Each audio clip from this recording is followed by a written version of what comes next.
Headwaters is brought to you by the Glacier National Park Conservancy. This summer, Gaby went to Helena, Montana's state capital. She went to look at a painting, but she was also trying to get some perspective, to see one historic moment from another point of view. Later we can go see the rotunda. Yeah. The rotunda. Cool. An expert from the Montana Historical Society, Jennifer Bottomley-O'Looney, took Gaby around the Capitol building. Okay, so once we walk out, it'll connect us to the House of Representatives chamber. Hanging on the walls are two very different pieces of art that depict one particular chapter in Montana's story, the Lewis and Clark expedition. Entering the anteroom, and here are the murals by Edgar S. Paxson. Probably the best known is this painting, Lewis and Clark at Three Forks. This painting depicts them kind of in the center of the image. They're kind of standing up straight, holding their guns, looking off to the distance. They all kind of look like action figures a little bit. Mm-hmm. The way that they're standing and looking off to the side, it feels very formal. Yeah, very formal type. It puts them at the center of the story. Yeah. And it feels a bit stereotypical to what we know of Lewis and Clark, or kind of what's depicted in history books, at least when I was growing up. It reminds me of what I learned in high school. And this image is used in a lot of history books. It's requested over and over from us to provide an image for this. So you probably have seen this exact image in your history book. That is good to know. And not surprising at all. This is not the painting that Gaby went to Helena to see. This is the painting that everyone expects. Lewis and Clark as painted by Edgar Paxson, wearing fur hats and fringed buckskin jackets with their guide, Sacagawea, pointing at the horizon. Edgar Paxson didn't break the mold here. This is how Lewis and Clark are usually depicted, and it's probably the image you have in your head right now. But Gaby was touring the Capitol building to see something different. A much larger mural by the artist Charlie Russell that depicts Lewis and Clark as they're meeting the Salish or Flathead people. And then through here is the Charlie Russell mural. Okay, so Jennifer's opening the doors, unlocking them, and we are about to enter the chamber. This version is a totally different point of view. It's not what I was expecting, and it's definitely not the history book painting I felt like I'd seen before. It's a single freeze frame of a pivotal moment, and it turns my whole understanding of the expedition on its head. Wow.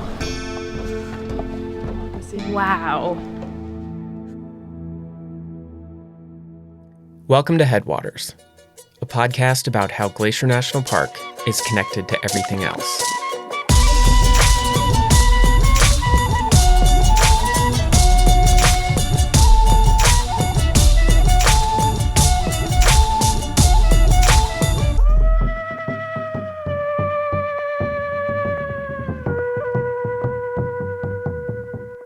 We are calling this season Becoming. It is by no means a complete history, but rather a collection of stories exploring how this place became what it is. This episode is about understanding history by finding different perspectives. Specifically, it's about one of the single most important moments in American history, the Lewis and Clark expedition. These were the first representatives of the new American government to set eyes on what is now Glacier National Park. Lewis and Clark are celebrated yet controversial, memorable and misremembered. Either way, their names still echo through the park today. The main mountain range through the park, that's called the Lewis Range. Montana state flower, the bitterroot, it has the Latin name Lewisia. So does Montana state fish, the cutthroat trout. And of course, you can't forget the Clark's nutcrackers. And we can blame Lewis for confusingly naming one of Glacier's most iconic flowers, beargrass, which is neither a grass nor eaten by bears. This will all be very helpful for my Lewis and Clark Junior Ranger book. Well, personally, I think there's no better way to get an introduction to a park site than a Junior Ranger book. Our story starts and ends at the Montana State Capitol, but I made 3 different stops on my journey there. 3 different attempts to understand this expedition and this history. And my first stop was becoming a junior ranger. Junior Ranger Activity Journal. 2 explorers look into the distance. These are clips from videos that describe the booklet and make it accessible. It covers the basics, like how far the expedition went, 4,900 miles. how long it took, 3 years between 1803 and 1806. and whose homelands they crossed. Territories of 65 plus tribes.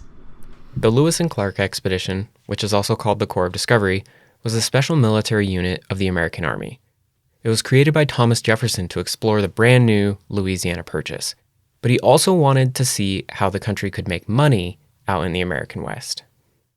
The booklet uses hand-drawn maps to remind me of the route they took. The route winds along the Ohio River, southwest from Pittsburgh to St. Louis. A long and winding path to the West Coast. The route continues west along the Columbia River to Astoria and the ocean. On both the way out to the Pacific and on the way back, the Corps of Discovery traveled extensively through Montana.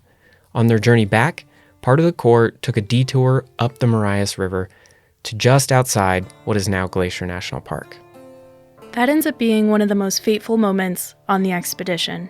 They have a violent encounter with a group of young Blackfeet men that results in 2 of the native boys being killed. That was in the summer of 1806, and it was the first military conflict between the U.S. and a Plains Indian tribe.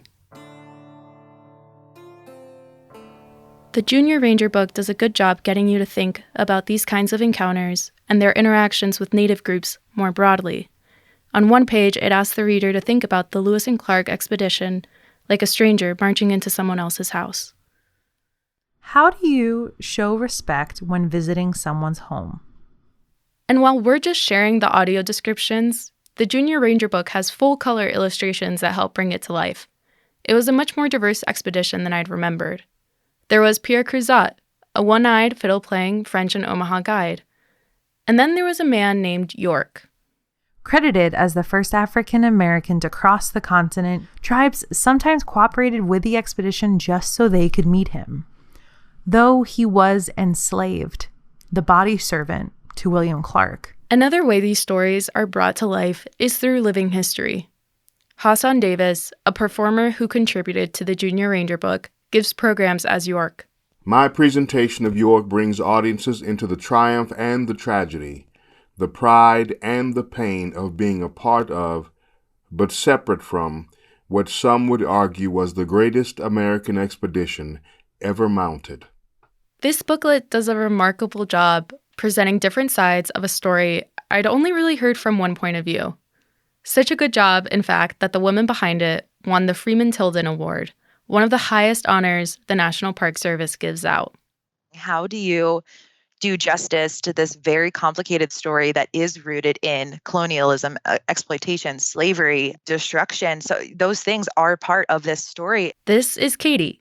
Well, hi, I'm Katie Campbell, and I am an interpretive specialist for the Lewis and Clark National Historic Trail. So what does the Corps of Discovery mean to American history, and why do you think it matters? Yeah, it's absolutely pivotal. It's almost hard to think of a more pivotal moment. And it's one that's interestingly kind of misremembered. So most people think of the expedition as Lewis, Clark, and Sacagawea or Sacagawea in a canoe exploring unknown wilderness. But there was already a huge network of trade and complex politics already in place among the tribes of the West, among each other, and also with French traders and British traders. And additionally, at this watershed moment in history, you've got this moment in time where you have the young United States, coming up with and starting its diplomacy with all of these tribes of the West. Were they on a diplomatic mission, do you think? I mean, this question is at the heart of the whole legacy of this expedition, right? There are so many different perspectives on this, and the expedition's legacy is remembered so differently, and especially if you're from a tribe. So in a way, I think they thought that they were doing diplomacy, and yet they would use words from Thomas Jefferson that said that we are your new white father. That is how Thomas Jefferson, wanted it to go out to tribes. With so many points of view on the same story, it makes me wonder, how does the National Park Service, and those of us who work for and visit park sites, how do we fit into this? What role do you think the National Park Service plays in interpreting history? I love the idea that when you come to the actual place and when you stand in that place, that learning about history, culture, nature just becomes so much more profoundly meaningful when you are doing it with your 2 feet on the ground in that place. I just think that that's kind of the point of the National Park Service, by saving that place for us to come to really think about what is so important. Think about some of these big themes of our history. It feels like almost everyone has a different perspective and a different way that they approach studying this history. How and why do you think perspective is important with unpacking this history? And Yeah. The way I think about it is, the more angles you examine, the more perspectives you hear, the closer you get to the truth. And sometimes we won't ever get a crystal clear picture of an event, of something that may have happened. But anytime that we can include additional perspectives, it's like a puzzle, and it just completes the picture. And I believe that's true even when the perspectives, or especially when the perspectives are opposing. And that's a really long answer to your question, but that question, like I said, is the heart, is at the heart of what this Lewis and Clark expedition's legacy means. It's complicated.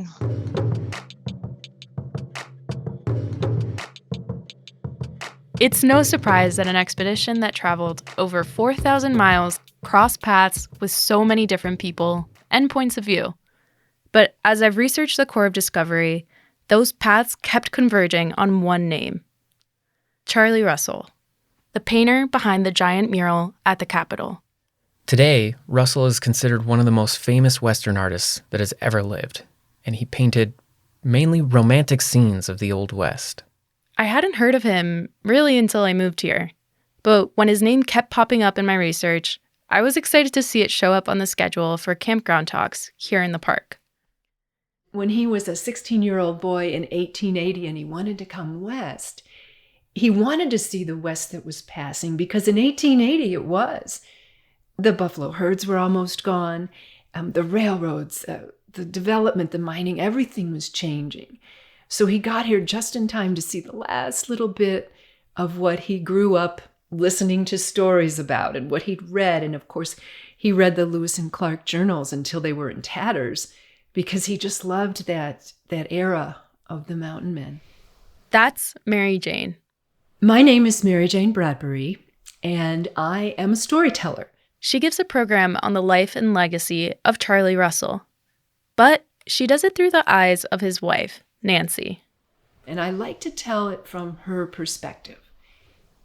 But in order for me to do that, we all have to use our imaginations. You use your imagination, and we'll both just pretend Nancy's going to walk out of the forest and step right up here and tell us her story.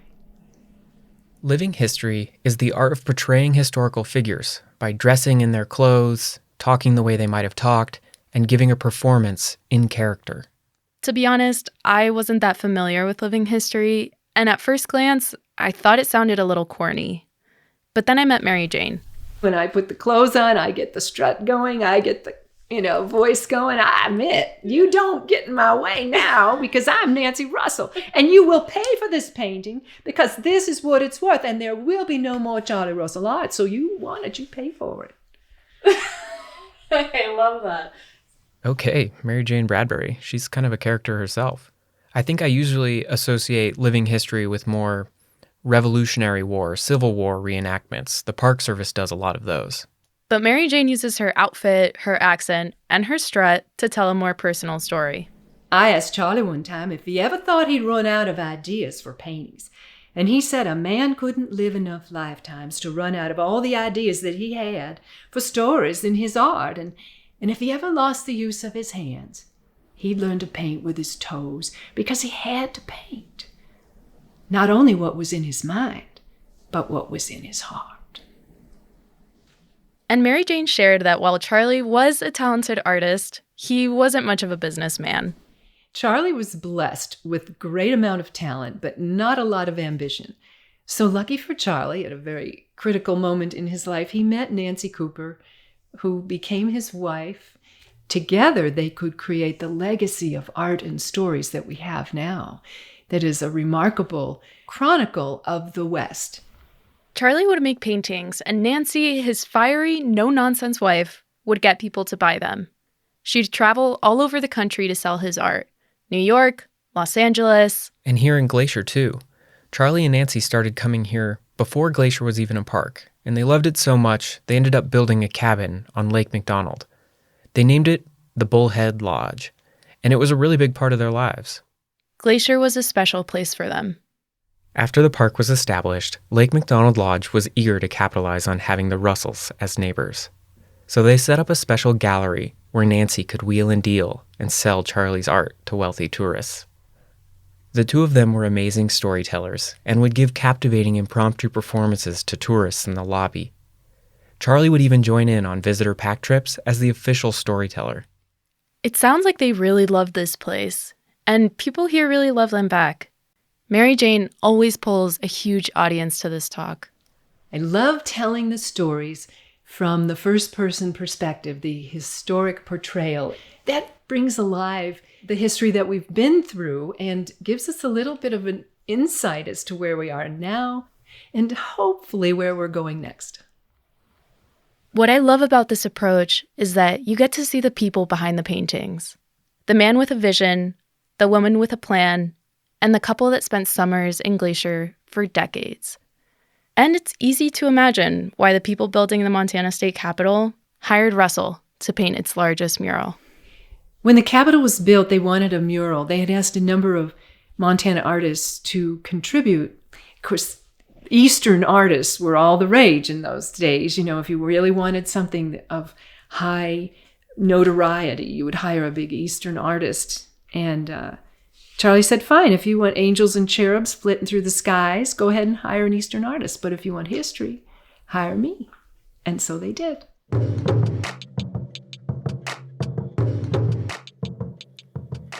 Hey, Gaby, tell us about living history and meeting Mary Jane Bradbury. Like, what did you like about it?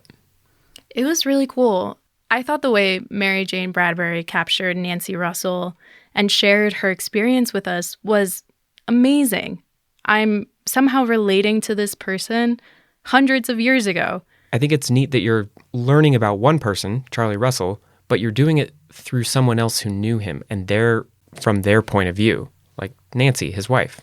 Exactly. Often history is kind of presented as just one thing, a set of facts in a textbook, but I think that's a good reminder that you can learn a lot from different people's interpretations.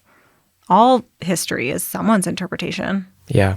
Perry, and the way you're describing this, I'm imagining my family and I looking at a piece of art, and we are all looking at the same thing, but somehow we are taking away different meanings, different interpretations. And so often we study history through art. You know, my high school history textbook was full of old paintings. What I'm hearing you two say is that there's a lot of power in understanding the past through not just different perspectives, but using art, whether it's a painting or a living history performance that an actor's doing. There's a lot of value in understanding history through that art because it forces you to see something from one perspective or one point of view.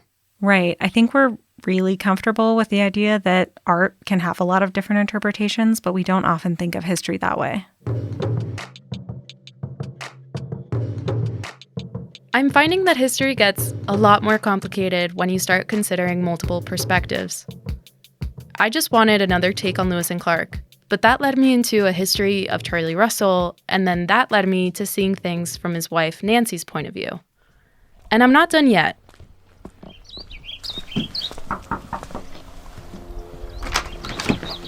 Hello! Before I see Charlie Russell's painting in the Helena Capitol building, I wanted to get one more person's thoughts. So we stopped at Jermaine White's beautiful home on the Flathead Reservation. Do you guys want a drink of water or anything? I have both LaCroix and Waterloo. I'm fine. So I wanted to talk to you a little bit about the Charlie Russell painting, because we're going to go see it tomorrow. I love it. Why? How so? I think that when you look at it, what you'll see is Salish people. They're on horses, they're dressed in their finery, front and center. That's like hero of the story, that central perspective of a painting. And then off on the side is this little straggler group of folks that kind of look like they're lost. It's a direct collision of cultures that is about to occur. And it's really quite powerful. When Daniel called and I thought, oh my gosh, really? I don't know if you want a tribal voice talking about Lewis and Clark, who I sometimes irreverently call Clueless and Lark. They're revered by so many. Mm-hmm. And there really has not been, until recently, I believe, Indigenous people included in history. Indigenous people are eloquent but dead, or dead. Did I mention? Mm-hmm. Did I mention that? Jermaine is now retired, but she started the Cultural Resource Protection Program on the Flathead Reservation and is currently serving as a board member for the Glacier National Park Conservancy, the organization that funds this show. But I'm talking to her because she helped create a book telling the Lewis and Clark story from the Salish perspective. So I'm curious, how did you get involved? Where you kind of contributed / wrote this book? We wanted to tell a story that was really framed by the voices of our elders.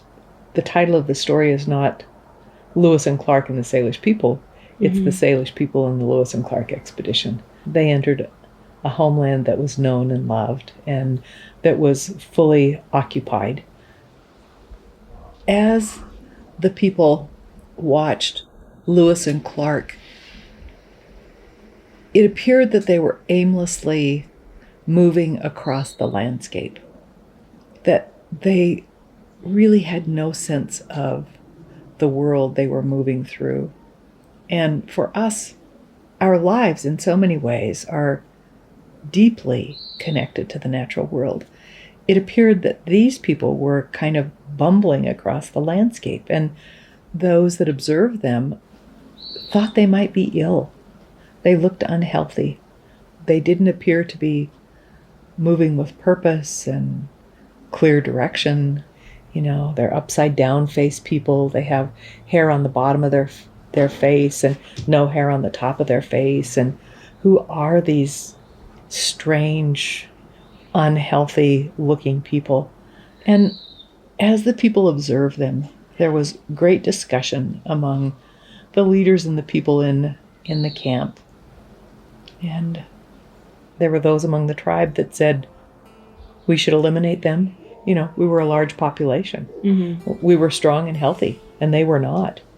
And there were also those among us that said we need to visit upon them traditional norms of hospitality. That's who we are. The more pitiful they are, the more in need they are. So we need to help them. Those that said we should help them prevailed. So we met them and, we gave them buffalo robes to be warm. We gave them food stores because they had very little. We gave them vast stores of goods that we had gathered to make our winter successful. And that really is profoundly important because we came with kindness and generosity and hospitality. It didn't appear that they did. It appeared that they were coming to catalog and inventory resources for appropriation. And I think that really set the template for a lot which was to follow. Do you think their mission was exploratory and diplomatic or colonial and capitalistic? can it be one disguised as the other? So, for example, we could have this nice introduction. I could welcome you here. I could offer you a beverage, LaCroix. Would you like a little sparkling water? And also, look at that really nice recorder you have here and think about how I could have a hostile takeover and acquire that before you leave, regardless of your intent of leaving with it. So Lewis and Clark inventoried, cataloged, moved through, went back, reported to the government. It's funny that you say that they were like coming in just like taking stock, because I kind of just like imagine them being like, oh, okay, like there's this, cool, I'm taking notes, and like... Of course, they had, the journals were basically an inventory. That's what Jefferson sent them out to do. Their mission was clear. Mm-hmm. So what do you think then that history has gone and like incorrect about this meeting? The whole story that this land was known and loved and occupied. Our elders knew the place not just encyclopedically, but they knew it intimately. Our elders knew the curves of the hills and the lines of the trails as intimately as they knew the lines and curves of their mothers' faces. That story has really not been told.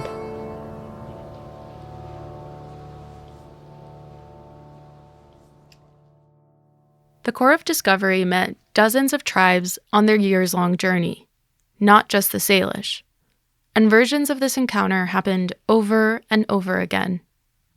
And in every case, there's one story we can read in the Lewis and Clark journals, but there are many others too, even if they're less well known.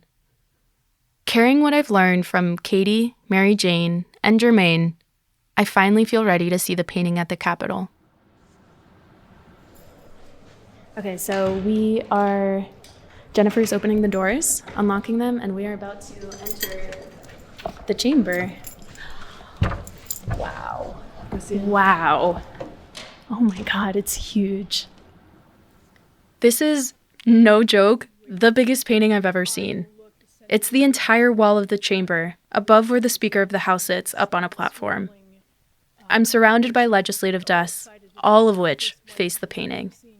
I walk up the center aisle, and I kind of feel like I'm walking up to an altar. And what do you think? I'm overwhelmed. The painting shows a broad Montana valley, and I'm imagining the sun just under the horizon. It's kind of just turning the clouds pink. The center is dominated by Salish people on horseback, their camp of teepee lodges behind them. It's hard not to be overwhelmed just staring at this. I can't look away. Yeah, and it is in itself just an amazing painting. The way the center of your vision is right here in the front, where you see the Salish Indians swirling. Kind of feels like there's a frenzy in camp. There is an energy, yes, yeah. Russell's painting is loud and dynamic. I feel like I can almost hear the thunder of horses running through it. It is the exact opposite of the first Lewis and Clark painting I saw here in the Capitol. For one, no one is pointing at the horizon, but more surprising, Lewis and Clark themselves are barely in it. The Salish on horseback are charging toward and past the viewer, but the Corps of Discovery are tiny, off to one side.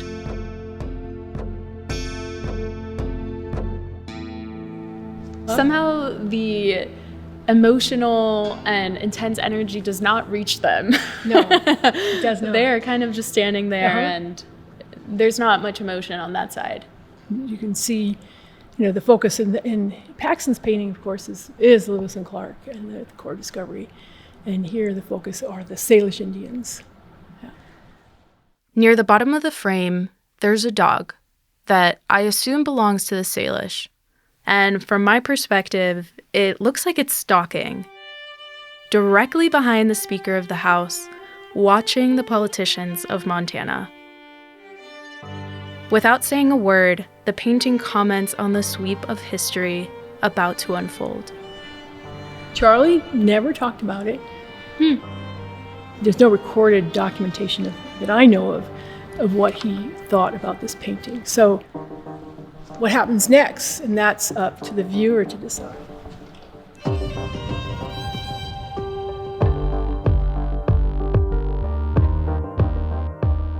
Headwaters is a production of Glacier National Park with support from our partner, the Glacier National Park Conservancy. Season 3 of Headwaters, Becoming, was made by me, Daniel Lombardi, along with Perry Sassnett, Michael Feist, and Gaby Eseverri. Frank Wallen wrote and performed our music. Eric Carlson created this season's cover art. Special thanks this episode to Jermaine White, Katie Campbell, Thanks for signing my Junior Ranger book. Jennifer Bottomley O'Looney, and Mary Jane Bradbury. Or should we say, Nancy Russell. Making this season is a huge team effort, and we couldn't have done it without Lacy Kowalski, Melissa Slodek, Sierra Mendelko, Brent Rowley, Darren Lewis, the whole team at the Archives, and the Montana Historical Society. Thanks for listening. Next time on Headwaters. We visit the 100-year-old cabin of a complicated character to untangle the fur trade in northern Montana and what it left behind. And at the end of the day, 120 years later, we're left with kind of a semi-unclear picture of what kind of a guy Joe Kipp was. What happens when the sun goes down? Hell is not our fault. They're the ones that are taking the drink. We didn't make them drink. That's next time on Headwaters. Hey, Andrew. Hi, Gabby. So Headwaters is made possible by the Glacier National Park Conservancy. That's right. What else are you guys supporting? Another project we're supporting is to add Indigenous language to interpretive signage in the park. This project's really cool because it's a big collaboration. It's going to involve Glacier National Park, the Department of the Interior, as well as the Blackfeet and the Confederated Salish and Kootenai tribes. And the goal is really to add that authentic language back onto a lot of the signage in Glacier. Yeah, that's really cool. When I spoke to Jermaine this summer, she talked about how important place names are. Yeah, and she's a really big part of this project.